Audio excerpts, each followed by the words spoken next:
Welcome to Think Business with Tyler, sharing our methods and strategies for success. Join in on our conversations with business owners as we highlight their triumphs and detail how they overcame the challenges they faced while continuing to grow and scale their business. It's time to think life, think success, and think business with your host, Tyler Martin.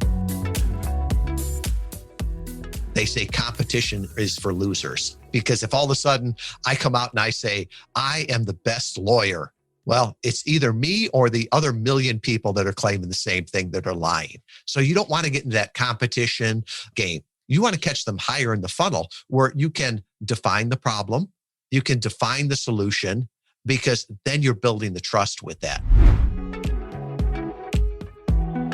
Hey, it's Tyler here. Thanks for listening to the Think Business with Tyler podcast show.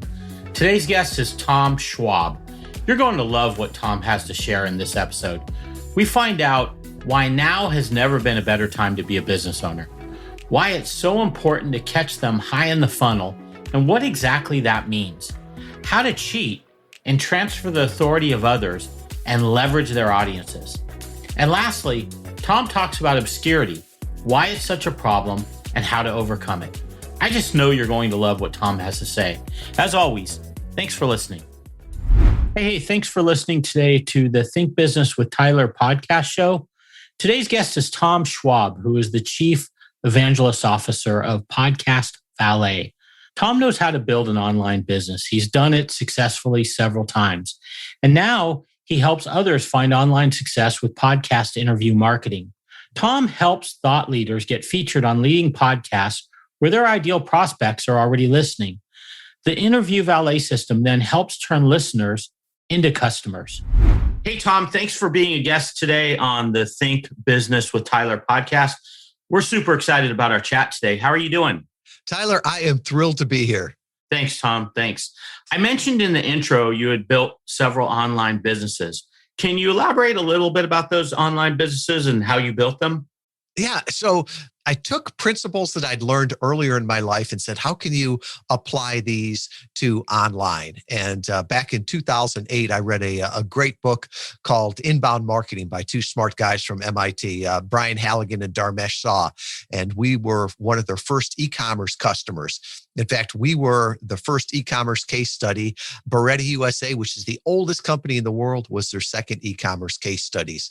So while I'm not a digital native, I always look and say, what kind of principles that used to work would now work online? And it's been a great learning experience. And, there's a lot of problems in the world right now, but there is no better time to be a business owner. You think about it, the stuff that we're using for free, you couldn't have bought 20 years ago. And, 10 years ago to start a business, an online business, you'd have to buy servers and all the rest of that. And now everything is in the cloud.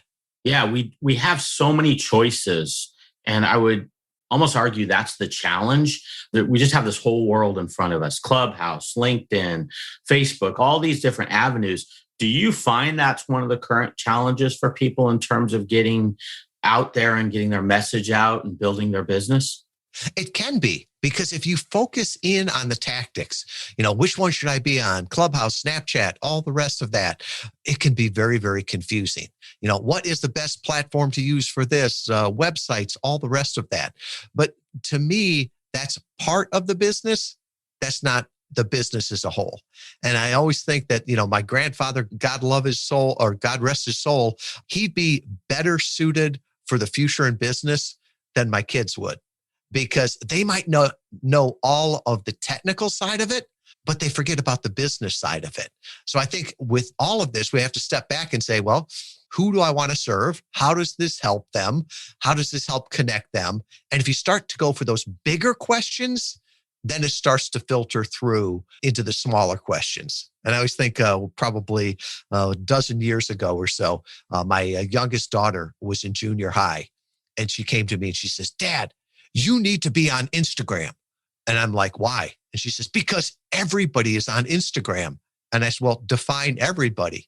And she said, well, me and all my friends. Now, Instagram has grown to be a great platform, but back then it was, teenage girls, very young people, and those weren't my customers. My customers weren't on Instagram yet.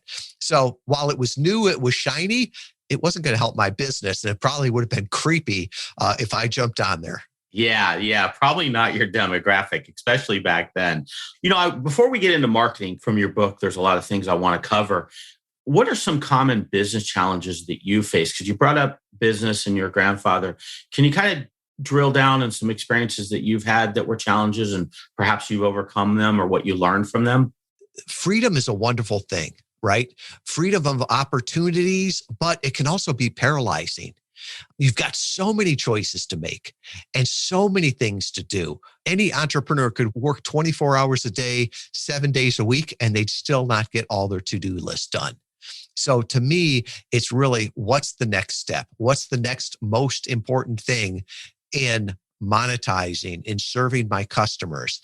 And often, I'll speak for myself, I would put my head down in my cubicle, especially today when we work all remote, and I just work really, really hard. And often I would find that I was working on the wrong thing. And if I would just take a deep breath and ask the customer, what's most important to you? What do you need next? What would you pay for? That gave me more direction. Or the idea of, there's a lot of people out there with a lot of different skills. And sometimes as an entrepreneur, we want to do it all.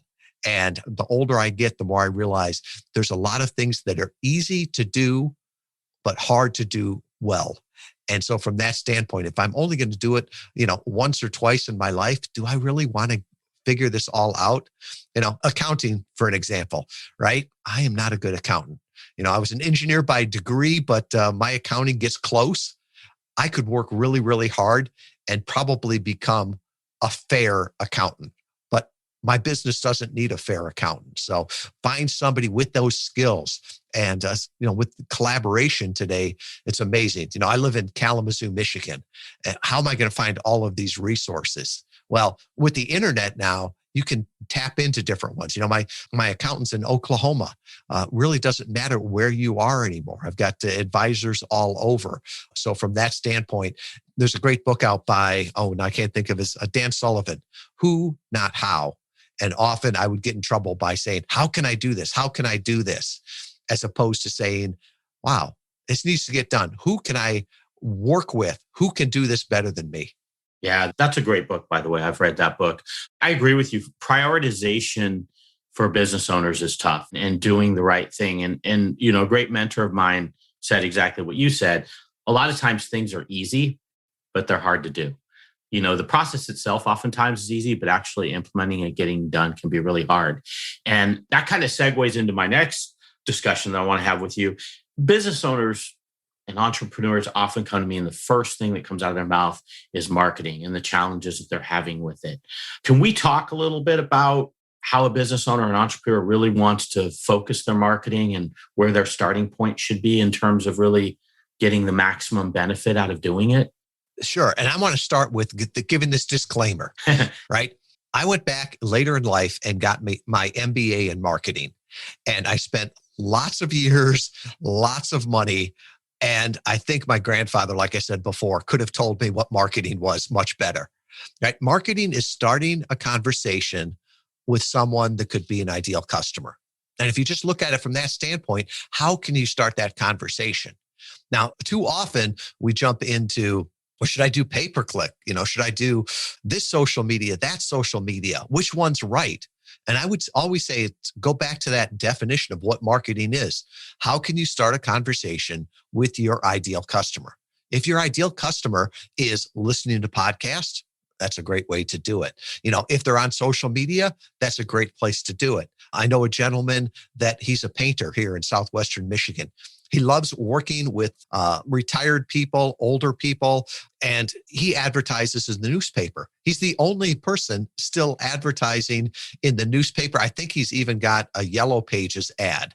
And it drives business for him because his customers are still there. Is Instagram, is Clubhouse great? That's great, but it's not for him. So I think taking that step back and saying, okay, what conversation do I want to have with my ideal customers? Where are they? Where are they listening? Where can I get heard? Forget breaking through the noise, because I think we're all just adding to the noise. How can you get in on the conversation that they will listen to? And, podcast interviews, I love that.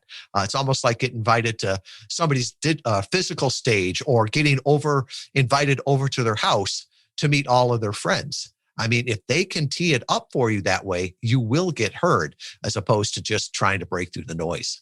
I've heard you use the term catching them higher in the funnel. Can you explain to us what that means and why it's important? Yeah, so that's a marketing term. And the idea is there's different parts in the customer journey. So at the top of the funnel is discovery. They don't even know they have a problem yet. The middle of the funnel could be consideration. They're looking at different options with that. And then, the bottom of the funnel, they could be going out for request for proposal, right? We're going to get 5 different offers, and we're going to pick one of these. If you can catch them at the bottom of the funnel, you're just one of 5 vendors that they're considering. And, you're competing on that. There's a great book called Play Bigger, How Pirates, Dreamers, and Innovators Create and Dominate Markets. And I love how the authors in there talk about it.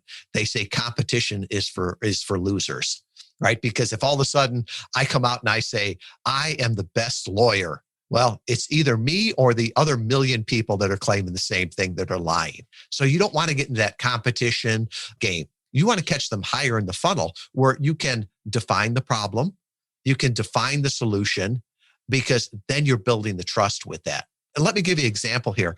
There was a client we worked with years ago. She was an anxiety coach, and she was working downtown New York City, had executives coming to her. Well, she wanted to retire, so she moved to Hawaii and took her business all virtual. So most people aren't Googling, what podcast can I listen to help me with my anxiety? Most people don't even know they have it. So she would go on podcasts and she would talk about the symptoms, right? Have you ever been feeling this? Do you ever struggle with this? And people would go, yeah, that sounds a lot like me. Or she'd talk about, hey, I've worked with this person and this is the challenge they had. All of a sudden, she was catching them at the top of the funnel. She was defining the problem. She was defining the solution. And with that, people were coming straight to her. So they weren't going, what other 10 anxiety coaches can I work with? No, they were just like saying, this person understands my problem. This person works with people like me, and I want to work with them. It's that whole idea of whales don't swim through funnels and big fish don't click.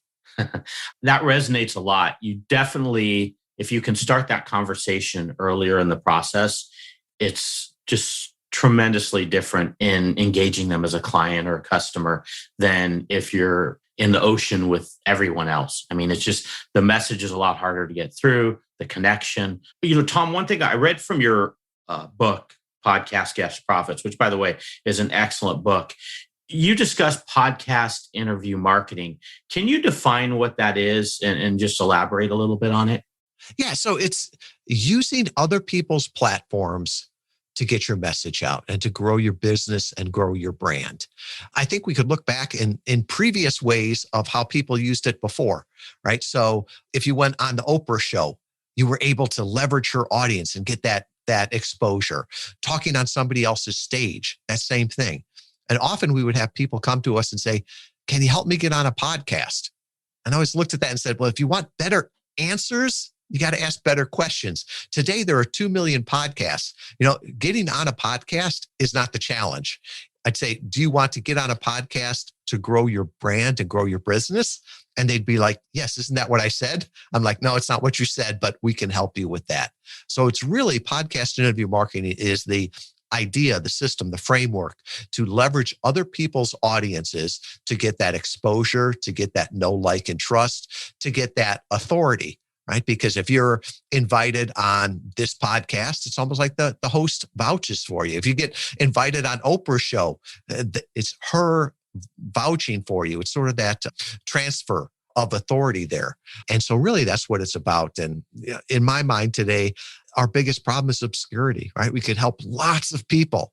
There's no matter what product you have right now, there's hundreds, thousands, millions of people that might be helped from that. They'd happily hire you right now or buy your product The only problem is they don't know you exist. So with my thought is with podcast interview marketing, get out there, let them know you exist. And, you can never say enough of the right things to the wrong people or the wrong things to the right people. So if somebody listens to you for, 30 or 45 minutes on a podcast interview, they're really going to self-select. And that's what we've seen with our experience here over the last 6 years, is that when clients come, when prospects come, they come as hot leads, right? They already know who you are, what you do. They've checked out the website. It's not cold traffic. And I wanted to dig down on that.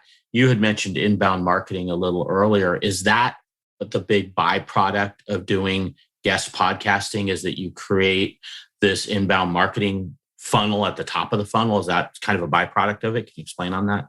Yeah, it's really bringing people into your funnel, if you will. And, there's a phrase that I hear all the time: you're one funnel away. And Russell Brunson, ClickFunnels, love the company, love the guy, but that's great marketing, but I don't agree with it, because automation and funnels are important, but you've got to do something to get them in there. It starts with a conversation. And when people come back and say, well, Anthony Robbins sold this much off of, some funnel, or Brendan Bouchard sold this much off of it. I'm like, yes, but those people have been having conversations with me for a dozen years. Everybody knows who they are. And then they can put the funnel up. I think if you just start with the funnel and nobody knows who you are, the idea of if you build it, they will come, it didn't work. I guess the only place I've ever seen it work is The Field of Dreams. It was a great movie, but I've never seen it work in business. So from the standpoint, if you can have that conversation and bring them into your funnel, bring them into your world, nurture them, that's how I see it working. Yes. Clients will often come to me, and that's exactly what you just hit on. They'll say, hey, I have an Instagram, I have a Facebook, I have a web page, I have LinkedIn, I'm everywhere. Nobody's coming to me. I'm not getting any leads. I'm not getting any generation.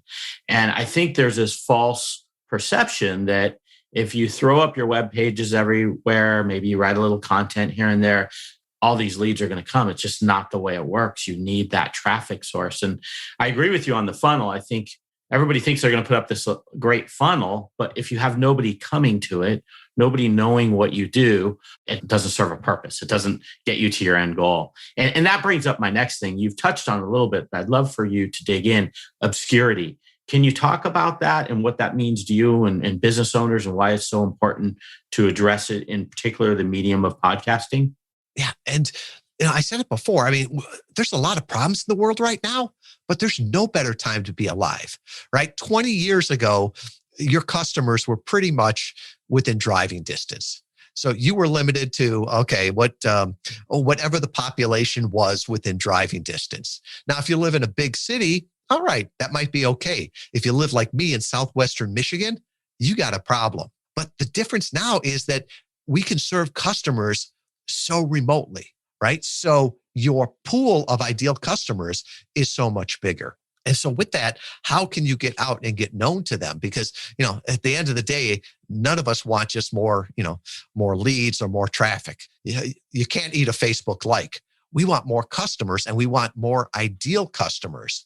And I think the more education we can put out there, the more things we can put out there for people to get to know us before they even talk to us, they will self-select, right? And if they don't like me, that's fine. It doesn't mean that I'm going to change my business.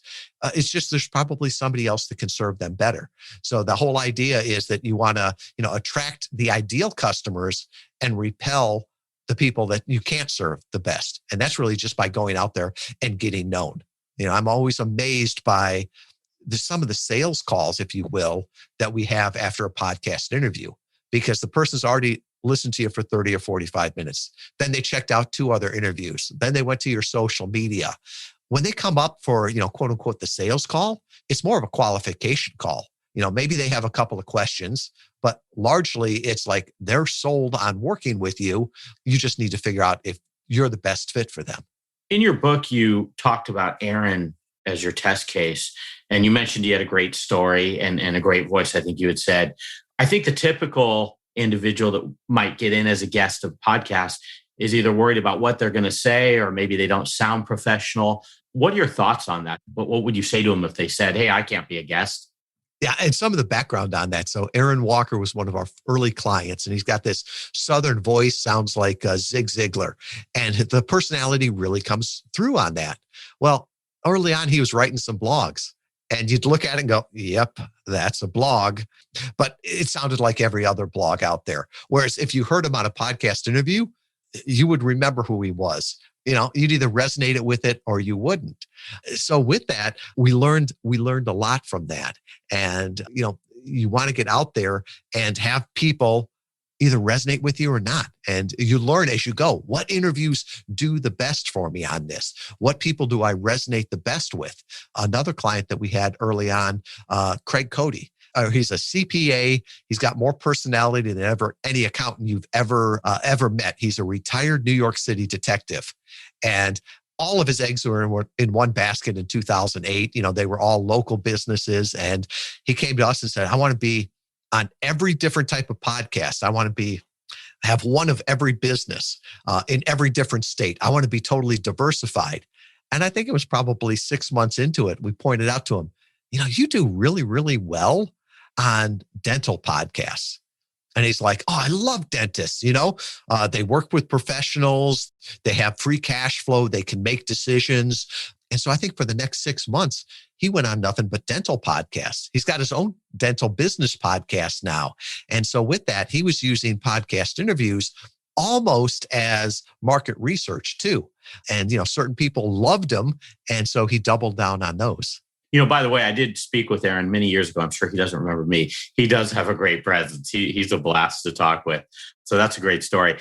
But just drilling down a little bit more on that, for someone that doesn't maybe feel like they have a great message, or how would you, I'm kind of taking from your book a little bit, so I don't mean to lead you, but you opened up with serving. Is that one way they should position their messaging, or how would it help them? I struggled with this at the very beginning. It's like, what do I have to share as a guest, right? What expertise do I have? And a friend of mine helped me with this. Nick Pavlidis is a recovering lawyer. He no longer practices. But he pointed out to me that, the legal definition of an expert is someone that knows more than the average person based on their experience, based on their knowledge, based on their training. So when you come up with expert opinion, it doesn't mean you're the one and only undisputed expert on this, but you have something to share. And for some people, that could be that, they've got a PhD in something. For other people, it could be like, Aaron Walker, where he's been doing it for 40 years and, he can tell you the stories from that. Actually, the one that actually does best on podcast interviews is the one that I call the traveler, that person that's one or two steps ahead of you. If there's a second grader trying to learn math, sometimes the best person to teach them is the fourth grader, because they understand what they're going through. They can relate to them. You don't want a PhD trying to teach a second grader math. They'll just confuse them. So I think if you look at that and say, do I have something to share with the world? Do I have insights? Do I have opinions? If you're working in your business, you're working there 50, 60 hours a week, you've got unique experience on that. If you've raised children, you've got unique experience that somebody just starting out doesn't. So from that standpoint, I believe we're blessed to be a blessing. We've learned things and we can share those with other people. In terms of if someone wanted to become a podcast guest, how do they find the right shows to be on? How do they facilitate that process? Yeah. And I think the first thing that you point out is finding the right shows. And there's now over 2 million shows. I feel like I need to update the book because I think the numbers in the book say, there's 500,000 shows. And I'm like, as soon as I updated it, it would be out of date again. But the algorithm we use really looks at 4 things. And most people stop at the first. So look at the podcast. Does it have your ideal audience? We work with a lot of business owners, nonfiction authors, coaches, consultants, brands. So those are the kind of podcasts that I want to go on. There could be a great podcast for expectant mothers, but it's not a great podcast for me. So first, look at the podcast itself and say, would my ideal customers be listening to this? The next thing to look at is the website.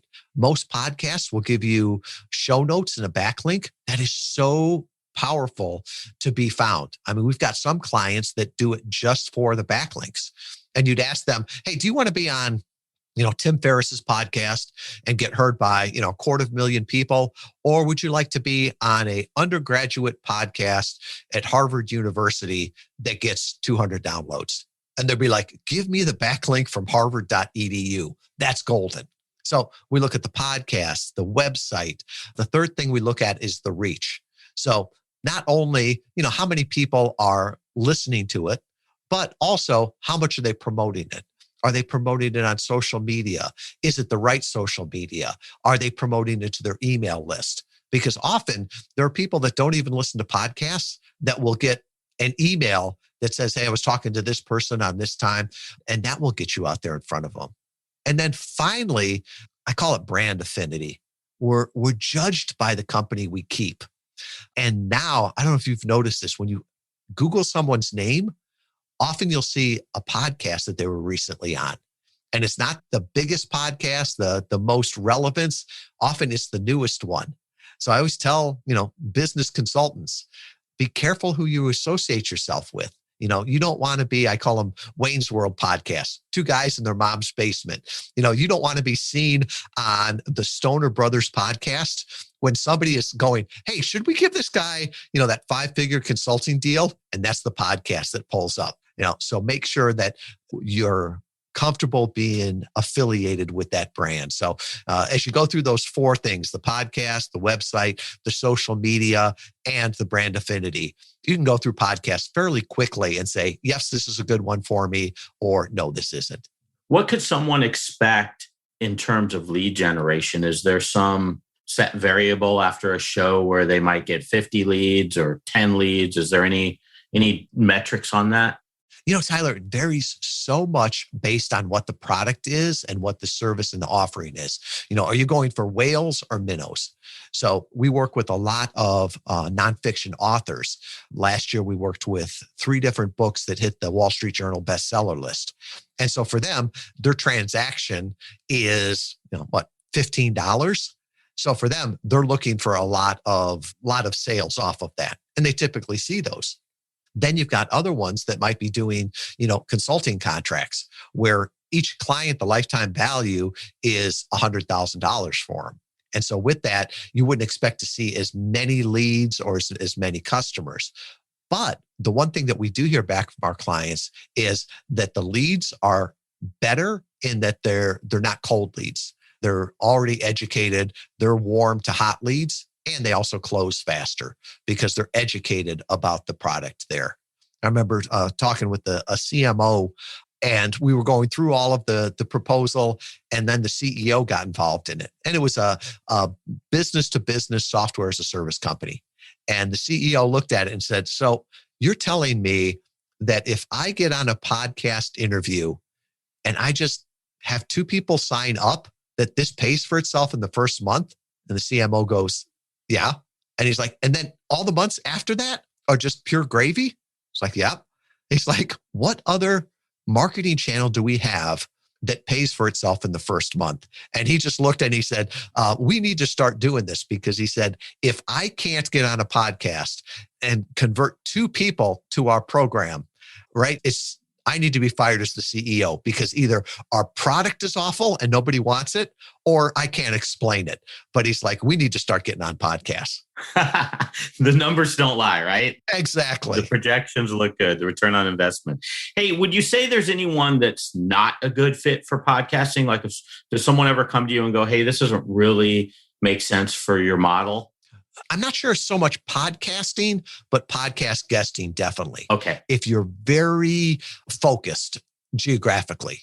So a friend of mine in Kalamazoo installs amazing home theaters and stereo systems, but he couldn't go on a podcast because, he could get on a great podcast, be heard by tens of thousands of people, and he'd be lucky if like 1 or 2 were in his geographical region that he could serve. So if it's very geographically targeted, that's one where it won't work as a podcast guest. The other thing too is that if it's more of a transaction than a relationship sale. So, right, I think about every 2 weeks, I buy a new set of, wired earbuds because I forever am putting them through the wash, right? To me, it's just a transaction. I don't need to know the story behind it. I don't need a relationship with the company. But if it's a company that's like, it's going to be my business coach, it's going to be my accountant, it's going to be a software platform I use, I want to make sure that I know what drives them. What's the story behind the company? So with that, in both of those cases, they could use maybe a local podcast, right? So if you're very local, do the Kalamazoo podcast and introduce and interview local people. But I wouldn't say you should use podcast guesting. If someone wanted to be a podcast guest today, how should they get started? Yeah. Gary Vaynerchuk has that book, Jab, Jab, Jab, Right Hook. And I think I missed a couple jabs in there. I look at that as serve, serve, serve, ask, right? So put yourself in the podcast host's position. The podcast host wants to have 3 types of people on their podcast: their friends of friends, and people they want to be their friends. Nowhere in there does it say creepy, cold pitches. So if you find a podcast and you're like, man, I would love to be on Think Business with Tyler. Well, don't just do a creepy pitch, right? Serve, serve, serve, ask. So first thing to do, listen to the podcast. Find out, is it really good for you? Leave a rating and review, right? We're all vain. We all listen for our own name. I don't care who the podcaster is. If you leave them a 5-star review, they're going to read it. Now go in there and make some comments on their social media. Maybe share their information. They'll start to know who you are. And this doesn't have to be, months long. It can be weeks long. Then reach out and say, Miss podcast host, I love the podcast. I've been listening to this. I think I've got some information that could be of service to you and your audience, right? Your goal of being a podcast guest is to make the host look like a genius for introducing you. And if you start doing that, they're going to ask you to be on the podcast, right? So focus on the service, not just the asking. And unfortunately, there's way too many courses out there right now, or that will teach you how to robo pitch. I'll tell you, it doesn't work. Or if it works, it's not with the right podcast that you want to be on. I mean, Tyler, I get pitched probably 2 to 3 times a day to be on my podcast. They all love it. They all want to be on the show. The only problem is I don't have a podcast, right? So they're just sending these robo pitches and it gets around. So focus on quality over just quantity. And I definitely agree with you, because I myself it's been a great way to build relationships, is when you think with a serve first mentality, people listen to you. They're more open to accepting your messaging and what you're about. And it helps to form a relationship that's bigger than just being a one-time guest. Even I'm sure you have some stories where it's led to longer term relationships from your guesting. Is that safe to say? Oh, very much so. And one of our core values in our company is that relationships are the ultimate currency. You never know what that relationship is going to lead to. So it could be physical speaking events. It could be introducing you to business partners, joint venture deals there. So that exposure brings opportunity. But if you're just looking at it as a transaction, it won't work. Think about the person that wants to have a dozen dates on a Friday night. Could they do it? Sure. What's the outcome going to be on that? Probably not any good long-term outcomes, And so often I hear people say, oh, I want to do 2 podcasts a day. And I'm like, well, what are you doing with the podcasts that you're on right now?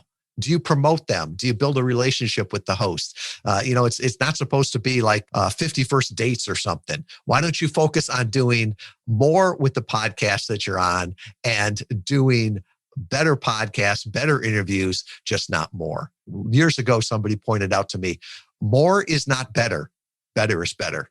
Amen to quality over quantity, I think is what I'm hearing. That's definitely a great tenement to follow. Hey, Tom, we really enjoyed chatting with you today. Would you be open to summarizing one actionable item for the audience and myself in terms of how we can make our life better or our business better? Anything come off the top of your head? I guess what I would point to is if you're listening to a podcast, you understand the power of this medium, the intimacy of this medium. And I also believe that we're blessed to be a blessing. We have learned things in our life that could help other people and that they would gladly hire us, pay for us to learn. So I believe that if you're listening to this, obscurity is your biggest problem. Find a way to connect with your ideal customers. And maybe that's being a podcast guest. Maybe that's being a podcast host. If you're a great writer, maybe it's writing. But figure out what works for you and put it out there, because you can make the world a better place and be really rewarded for that also. And, if I can help you in any way, Tyler, you were nice enough to mention my book.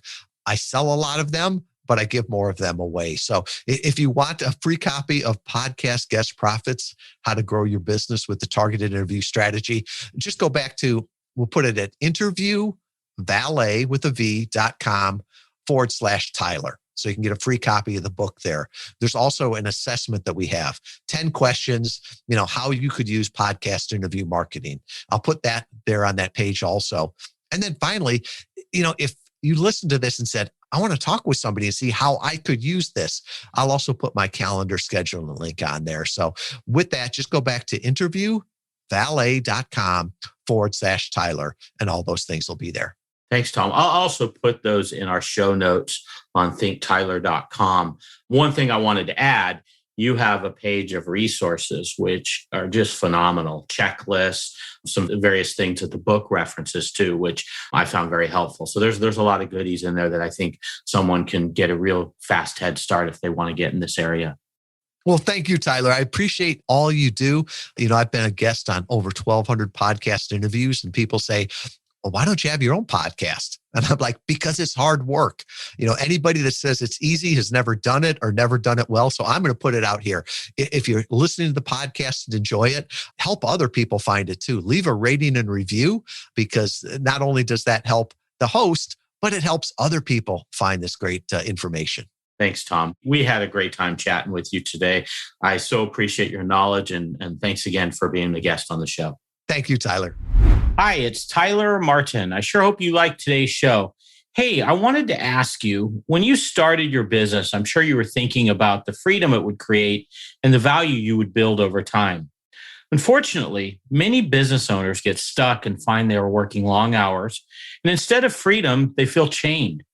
I have a strategy scorecard that's based on frameworks I've used to grow and sell 2 of my own businesses. It's the same system I use to help clients get unstuck and get free. You can grab a copy at getstrategyscorecard.com. Once again, that's getstrategyscorecard.com. Hey, thanks again for listening to the show. Can't wait for you to hear the next one coming up. That's all for this episode of Think Business with Tyler. But we have plenty more resources to help you in your pursuit of business excellence on our website at thinktyler.com. If you'd like to be featured in a future episode of the show, feel free to reach out to us on social media at think_Tyler. We look forward to helping you think life, think success, and think business.